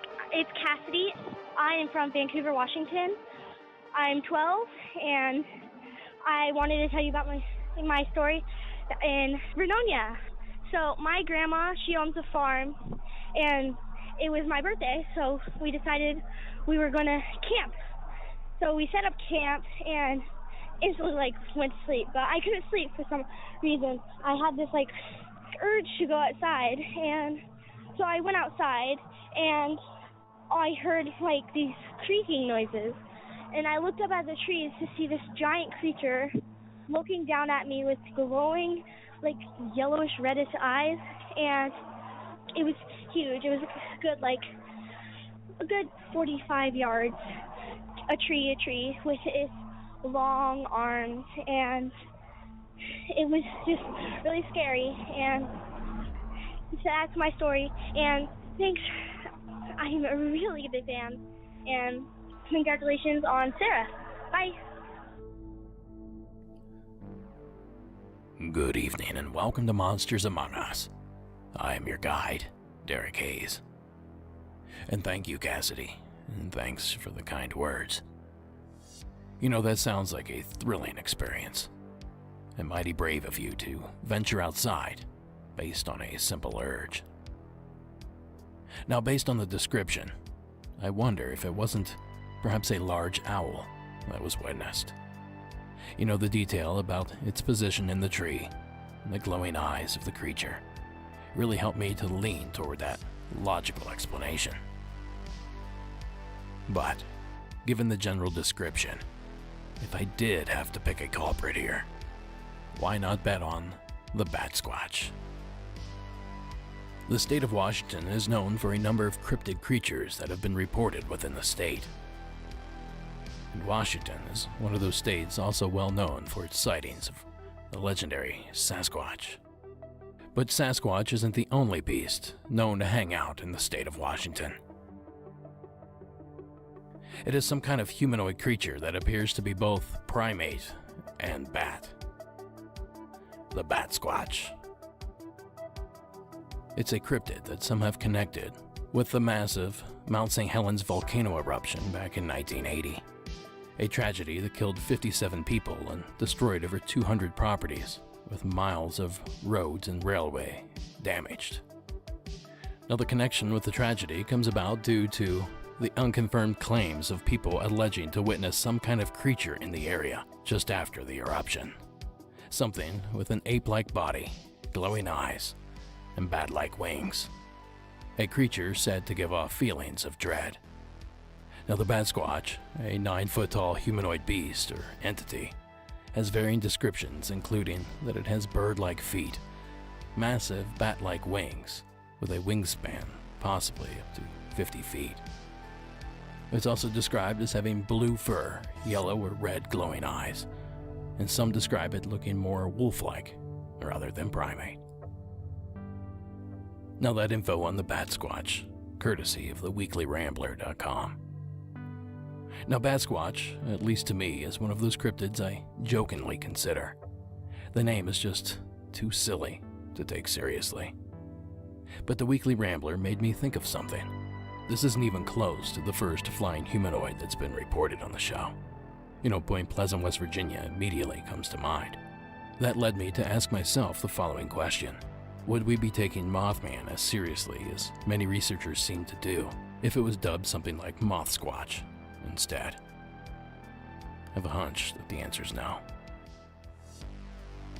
And as many argue, Mothman is a supposed harbinger of doom, a precursor to tragic events to take place in the area of the sighting, and for folks to see a strange flying humanoid in and around Mount St. Helens around the time of the blast.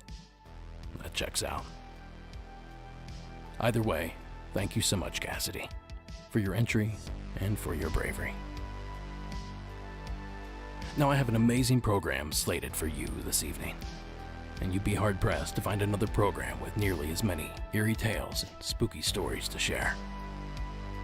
And speaking of that long list of entries, our next tale of the evening comes to us from Anthony in the state of Maryland.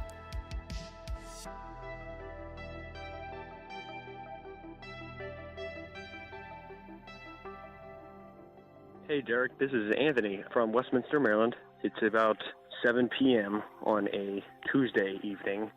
I was heading northbound on 97 from Westminster, Maryland, heading towards Littlestown, PA. And I was doing the thing that you always say is like, always be aware of your surroundings and be looking out for things to happen. And for the first time in a long time, I actually may or may not have seen something happening, but pretty sure there was no reports of comets or meteor showers in our area, so there should be no reason for it. But what I saw was an opening in the atmosphere open up, and then something dropped down, and it had a tail to it like it was on fire, and then it hit the earth like an impact. Like I saw, it looked like it landed, like it went straight down, and it was very fast. I don't know, it could have been a spaceship flying out of something or falling out of something. There has been a lot of aircrafts in the sky today, but yeah, I just thought I'd call in. Sorry, I'm pretty nervous. This is my first time. It's been a long time since I've witnessed something paranormal. So anyway, thanks for your platform, and I appreciate it. Bye. Thank you, Anthony. You know, something about this entry reminded me of the infamous supposed UFO crash near the small hamlet of Kecksburg, Pennsylvania. A place not all that far from the setting of Anthony's story.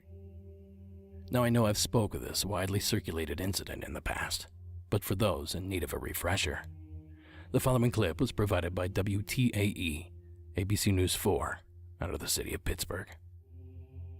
It's been more than 40 years since this happened. People from as far away as Canada report they saw something falling from the sky that night. Those here in Kecksburg say it landed right here, and those who were able to get close to it say it looked just like that. I seen the streak in the sky, I seen the orange streak in the sky. A tribute to what some remember from December 9th, 1965. And we looked down over the hillside because they wouldn't let us down in, and we could see the military walking around down in the woods. The whole town still talks about it. You can buy souvenirs and hear the locals talk about it at the Kecksburg UFO store. The money raised goes to the local fire department. Firefighters were some of the first there that night, and some saw a flatbed truck haul the thing away. When reporters asked, the official military reply, "We were never there." It did happen. It did come down in the backwoods of Kecksburg, and something was taken out. The military was here. Now, over the years, I've heard all sorts of theories as to what crashed in Kecksburg that evening. Theories ranging from a UFO complete with alien occupants to a top-secret Nazi time travel experiment called Die Glocke, or the Nazi Bell. Now, regardless of what fell that evening, the dozens of witnesses that have spoke out over the years confirm that something did happen, and the military did intercept an object. Now, as what Anthony saw, Kecksburg Part 2, well, it's incredibly hard for me to say, but the initial description was too similar to Kecksburg not to make that connection. So thank you again, Anthony, for sharing your experience. Now, before we move forward, I need to briefly mention last week's secret entry. You may remember Colin's entry about a rodent of unusual size. Well, after the call, I tossed out a few contenders, but one didn't make the cut. I suppose for time reasons. Well, that was a mistake, apparently, because dozens of you have written in over the past week suggesting, and rightfully so, that the invasive rodent species, Nutria, is likely to blame for what Colin saw. Some folks even claim to know of other Nutria sightings in the state of Massachusetts. So, there you go. Probably more likely than a capybara, and probably the horse I should have ran with. And a big thanks to those listeners that wrote in. Thank you for keeping me honest. Now, next up, we venture to my state of California, where we find Kathleen with a wild tale to share. Hi, Derek. My name is Kathleen, and I'm from Phoenix, Arizona. I'm actually a first-time caller, so hopefully I don't get too weird. But I'm calling about an experience that I had back in my hometown of Merced, California, back in 2013. Back then, I was a body piercer at one of the local tattoo shops, which was located in a house that was turned into a business. Previously, I think it had been a hair salon. The home had been built in 1951, and coincidentally, there was a morgue/funeral home located just behind our building. Right away, when I started working there, it was actually a brand new business, and things just started happening. Like, doors would creak open and close, always felt like you were being watched. I remember one time it felt like a hand touched me on my thigh, which was really weird. I just always had a sense that there was something there. It was just all around really creepy. And then something particularly strange started happening.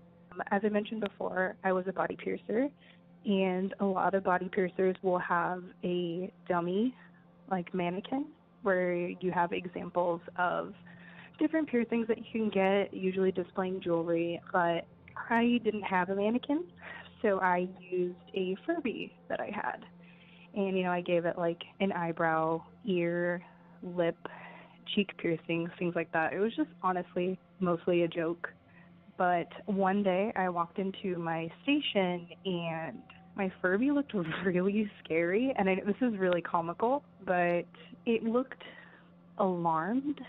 It was almost as if someone had come up to it and raised its ears completely upward, opened its eyes and mouth like it were screaming. Inherently, Furbies are already really creepy, so I went to all my coworkers and I showed them. I was like, dude, this isn't cool. Stop messing with my Furby. And they all were very adamant that they hadn't touched it, and I believed them because, let's face it, that was super creepy. Weird things would continue to happen. I'd be sitting in my room doing inventory, and the door would close, or it sounded like there were people walking around, and I would get up and everyone was sitting, tattooing or not tattooing if we weren't busy.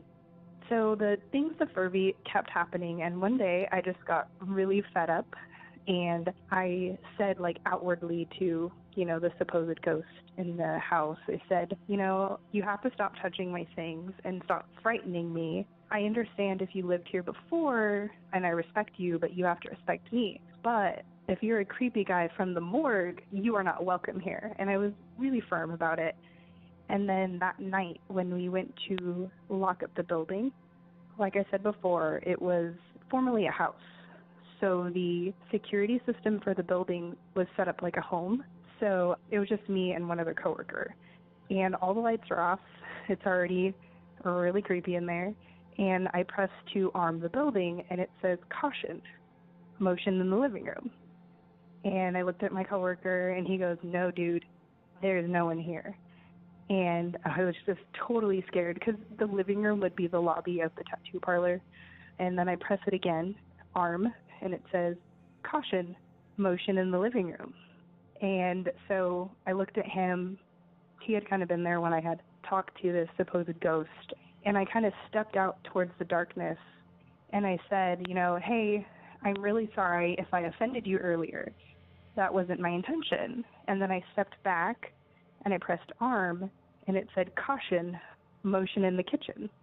And that would have been directly in front of me when I spoke outward towards the darkness. And my coworker and I were absolutely mortified. I quickly pressed armed again, and it said all clear, and we were able to leave. So I actually ended up shortly after that transferring to another tattoo shop because I was totally freaked out by that whole experience. I probably went back there only once. I definitely had a lot of paranormal experiences in my life, particularly with ghostly things. But that one was probably one of the only times I actually felt threatened. So, yeah, that's my story. I've got a lot of fun, spooky, ooky tales that I could probably call back with in the future. So thank you so much, Derek. I think you're awesome, and I love what you do. So can't wait to maybe hear this on air. Thank you so much. Thank you, Kathleen. Now, I don't know what it is about tattoo parlors, but I hear this sort of thing a lot. In fact, we've covered several stories on Paranormal Caught on Camera over the past few seasons of other tattoo establishments across the country harboring some sort of strange paranormal activity. So I wonder. I know receiving a tattoo can be an emotional experience for many. And given the sheer amount of art inked, some of that energy has to be hanging around, right? And if it is somehow still there, is it possible for it to somehow manifest into the strange occurrences that Kathleen just described? Or, as it seems Kathleen might have suggested, is this energy attracting spirits from the nearby morgue? Not only attracting them, but providing them with the power necessary to allow them to pull off these shenanigans. Now, all these are theories, of course. And Sarah and I have been kicking around the idea of getting some new tattoos, sort of celebrate our survival through the pandemic. So perhaps we will get to experience that energy ourselves, firsthand. Until then, thank you again, Kathleen, for the entry. Now, if you have a tale to tell, like Kathleen, call the hotline at 1-888-608-NIGHT. That's 1-888-608-6444. Or you can visit the website at monstersamonguspodcast.com and click on the Report Your Sightings tab for more submission options. Oh, and a quick reminder, the Hometown Legends finale is steadily approaching, so if you're sitting on a call, it's time to get it in. You know who we haven't heard from in quite a while? It's our old friend, the Glimmerman. So please join me in welcoming Virgil from the state of Colorado to the program. Hey, Derek. This is Virgil from Colorado. I listened to your first show of the season about the Glimmerman and knew I needed to call and tell you my encounter. It took place when I lived in California as a kid. I'm in Colorado now, but this in a little town about 6 miles or so north of Bakersfield in the foothills. And it was about 66 or 67 when I was 8 or 9 years old. It was summer and got called in for dinner. Then after dinner, went back outside to play for a while the sun was still up. And then came in and cleaned up and went to bed.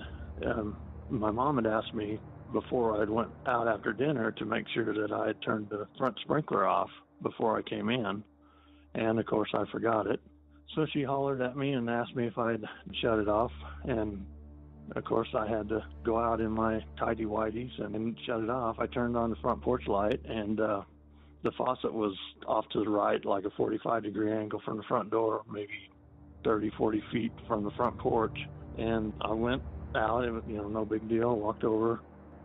We lived, the house was isolated enough. And I, like I said, just went out there and as I was and turned the water off. And as I turned around at the southeast corner of the house was a human shape. No real details, just kind of sparkling, shimmering. I always compared it to like the Star Trek when they would beam down to a planet.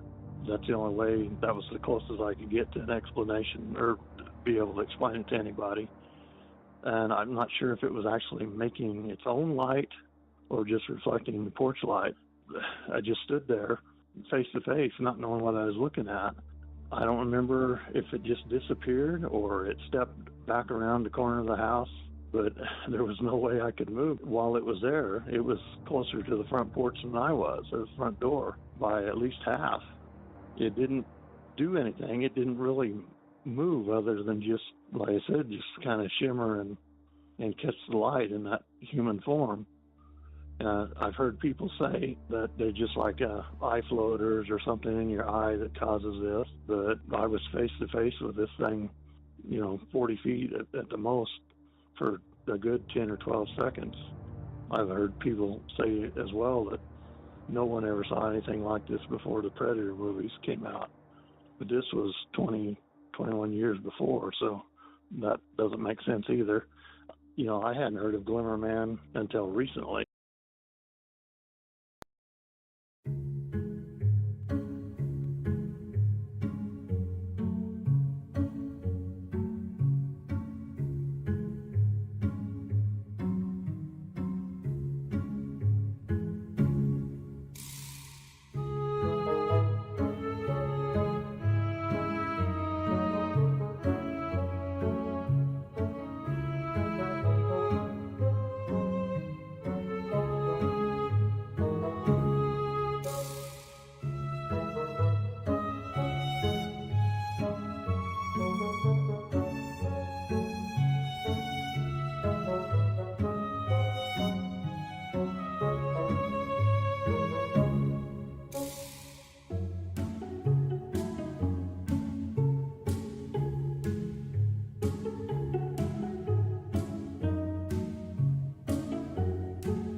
And, I didn't know what to make of it. I know I ran into bed. I didn't tell anybody. I just ran back into the house and crawled under the covers, and that was it. And I actually hadn't even thought about it for a long time until I started hearing people talk about Glimmerman. But that's my story. I love your show. Keep on doing a good job. Thank you. Thank you, sir. You took the words right out of my mouth. I was about to explain that this sighting is significant because it took place years before the first Predator movie was even thought of, which to me suggests that whatever this is, it is not inspired by the Predator films. Now, of course, I have no clue what these entities are, but with each submission we get, we find ourselves one step closer to the truth. And I know that there's a lot of interest in this subject, so I linked to a few Glimmerman experiences in the show notes if you'd like to learn more. Well, thank you, Virgil, for sharing the encounter. By my memory, this is probably the oldest Glimmerman story I've ever heard. So thanks again for sharing it with us. Now, real quick before we move on, Sarah has been working non-stop on all the new merchandise, and I'm happy to say it's finally here, up in the shop. There are several new items, including an amazing kid-friendly Sasquatch t-shirt design by friend of the show, Greg Johnson. And fresh off the presses, or whatever they use to make these things, we have a brand new Monsters Among Us enamel pin, courtesy of Liz Pavlovic of Keep On Creepin' On. So jump on over to the website at monstersamonguspodcast.com/shop and grab your gear today. Oh, and I'm super excited to announce a brand new Patreon exclusive glow-in-the-dark t-shirt design featuring me in a phone booth with a few of my cryptid buddies. Now, to purchase this Patreon exclusive, you need to be a supporter. And to do that, simply pledge any level at patreon.com/monstersamonguspodcast and check out the most recent post and or listen to Monsters Among Us Beyond number 47 for further details. And a huge thanks to Jordan Hirschberger for the amazing design. So if you thought that last story was odd, wait until you hear the encounter from Jill. She has a Shadowman entity, unlike any we've ever heard before. Hi, Derek. My name is Jill. I wanted to give you a call. I've been wanting to call for a while now, but I've been listening to the backlog of podcasts, and today I came across Season 4, Episode 5, where a caller talked about something he and his family called the Black Thing, basically a shadow person who was able to move physical objects. Since my experience is sort of in the same vein, listening to that call today inspired me to call. There was this thing, I called it my Shadowman, because it seemed to follow me even when we would move. The first time I saw it, I was 3. We were not very well off, so at the time I slept in the same bed with my parents because there was really only one bedroom in the home, and I would be in between them. We left the bathroom light on. I guess, maybe they did it for a nightlight for me. Maybe they did it so they could go in the middle of the night. I don't know. But the door would be only open a tiny, tiny crack. And I noticed one time, I was 3 years old, but since it repeated, I remember. And this shadow, it was almost two-dimensional looking. It squeezed out through the crack. It was very, very dark, darker than the surroundings, and it was definitely in the shape of a person. And as it came out of the bathroom, it always appeared two-dimensional. And then as it would step into the bedroom, it would fluff out, I guess is the best word, into a normal 3D human shape. And this frightened me very much, but I can never remember mentioning it to my parents. Anyway, this would happen off and on. When I turned 5, we moved from that home into another home, and I got my own room. Yay! And I still continued to see this figure, and it would always come out of the bathroom in a two-dimensional sort of appearance and then fluff out when it got into a larger space. When I turned 6, we moved again, and I continued to see the figure. My new bedroom was in a position so that I could no longer see the bathroom. And so I don't know if it maintained the 2D to 3D transition that I had noted previously, but it continued to come into my room. However, the fear of it left me because it never harmed me. And it suddenly stopped feeling threatening when we moved into that home when I was 6. Also, the incidence of seeing it decreased. It came less often. Well, being a girl, I went through puberty and into the early teens, and I was in a very poor emotional state, a lot of tension, particularly with my mother, but also with my father. And here's where my shadow person experience begins to deviate from those I've heard before. The shadow person took on more of a comforting role, and I could actually physically feel it put its arm around my shoulders and be comforting and pat me on the back or stroke my hair in the night as I lay in bed before I would go to sleep. I noticed when I was particularly upset and if I was crying, it would come almost like I could call to it. And it would be very comforting to me, and I could physically feel it, like there was a hand stroking my hair. And it was nothing like sexual or weird. It was just a very comforting thing, and I didn't fear him. I called him my Shadowman because I hadn't heard of shadow people at this point in my life. So anyway, I continue to, when I'm having bouts of strong emotions, see this figure off and on into my early 20s. And this is through a course of moving away from my parents, and I was living with a boyfriend at the time. And I hadn't seen the Shadow Man for quite a while. And I was starting to worry that he had left me. And I had an upsetting day. Boyfriend wasn't around. Shadow Man came. And this time, it was very hands-off. I wanted the comfort that I had gotten from this entity in the past, but although I could see it, it didn't approach. It didn't come to me. And that was the very last time I ever saw him. Just to be clear, no facial features, no clothing could be identified. I know I've heard of some shadow people that come wearing hats, or that you could tell they're wearing an overcoat or something like that. In my experience, it was just kind of like the dude on the side of the men's restroom, except the head was attached. I have not seen him since then. I was, 23 or 4 the last time I saw him, and I'm 52 now. And I've had a lot of traumatic experiences since then. He's never come back. I don't know why he left, why he was there, why he stopped being scary to me, how he could touch me, or anything like that. But I've been wanting to share this story for a long time, and I really hope the gentleman from Season 4, Episode 5 is still listening to the podcast, because, like him, I had a shadow man who could actually affect things in the physical world. Love the podcast.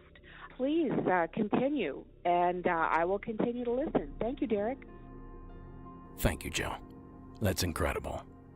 Now Jill took the imaginary friend to the next level, and just manifested one. And the encounters that Jill had, well, they may have been sweet to her, but I've seen that horror movie before. The little girl that befriends the ghost, and it seldom ends well. But in all seriousness, the series of events is quite bizarre. And if I'm honest, unlike any other shadow person encounter I've ever heard before, the only thing I can think of, and this again is using one mystery to explain another, but the only thing I can think of is that perhaps this wasn't a shadow person in the traditional sense, but rather a ghost of some sort, the spirit of a deceased human that somehow managed to appear blackened and shadow-esque. But like I said, that's really all I can think of. Now regardless, I really enjoyed the entry, So thank you, Jill, for calling it in for us. Well, just like that, we've reached the end of the line, so to speak. And coming to us from north of the Arctic Circle, please welcome Sheena to the program. Hi, my name is Sheena. I'm from Alaska. I'm from a small village in Alaska. It's called Arctic Village. And it's a small community of roughly 150 people. It's 90 miles north of the Arctic Circle and at the foot of the Brooks Range. Now, we are Sasquatch people, and we believe in Bigfoot, but in our language, we call them Na-in. Na-in translates to Bushman.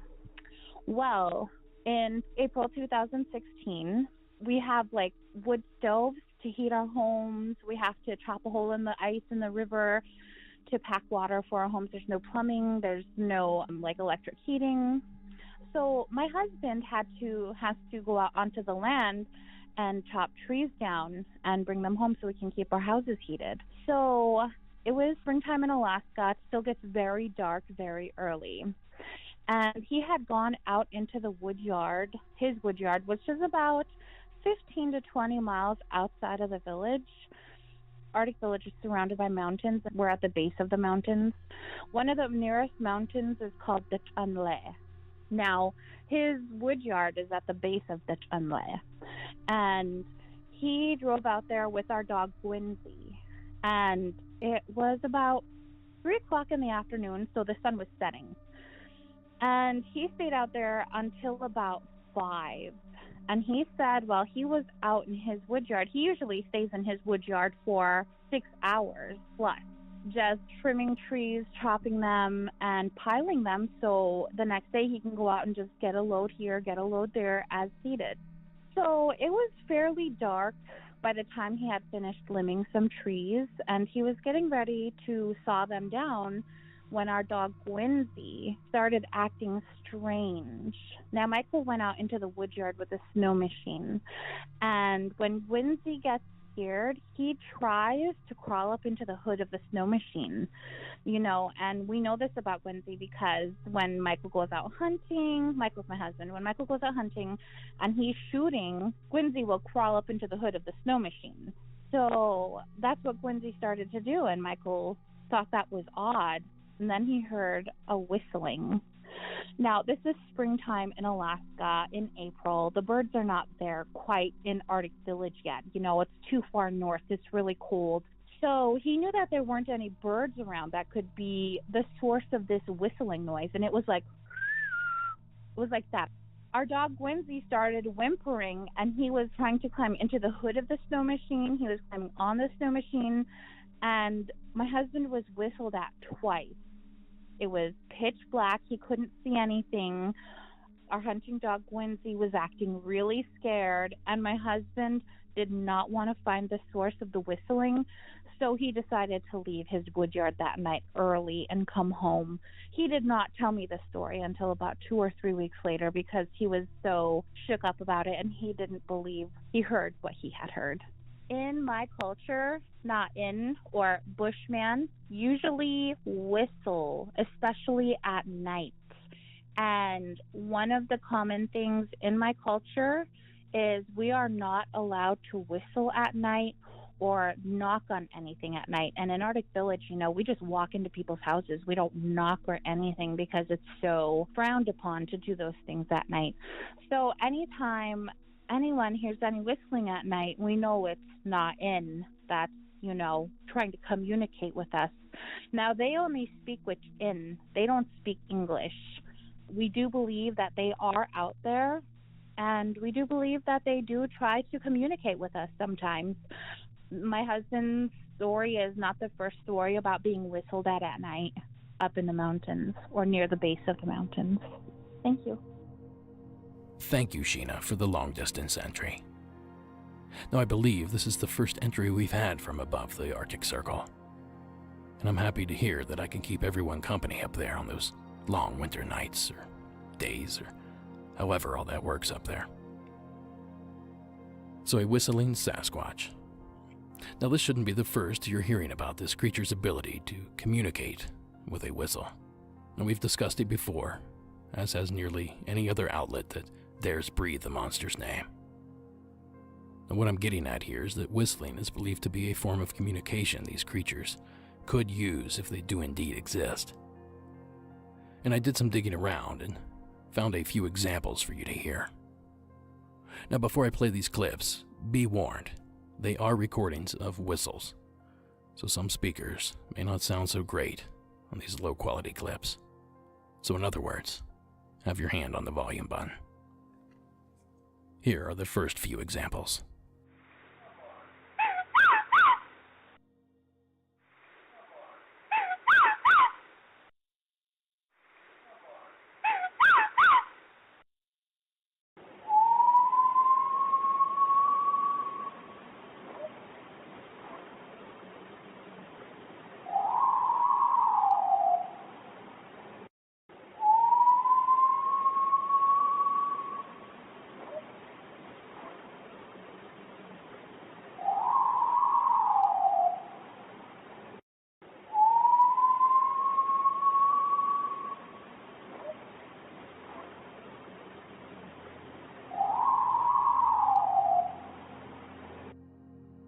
Now, those clips are courtesy of the Sierra Sounds and Lord Cryptid on YouTube, respectfully. And I know what you're thinking. Why would a human-like creature resort to whistling to communicate? Well, for starters, whistles travel great distances, much greater than any average human voice. And the communication, although public and out there for all to hear, does not sound like normal language. And someone eavesdropping may not even realize communication is taking place, let alone grasp the meaning of the actual dialogue. I imagine many would just dismiss them as natural sounds found in the environment. So, you still think this is a bit far-fetched? Well, what if I told you there was a precedent in place? Now, this is another one of those volume-ready moments. Finally, practitioners of the world's most endangered language are appealing for financial assistance to save it from extinction.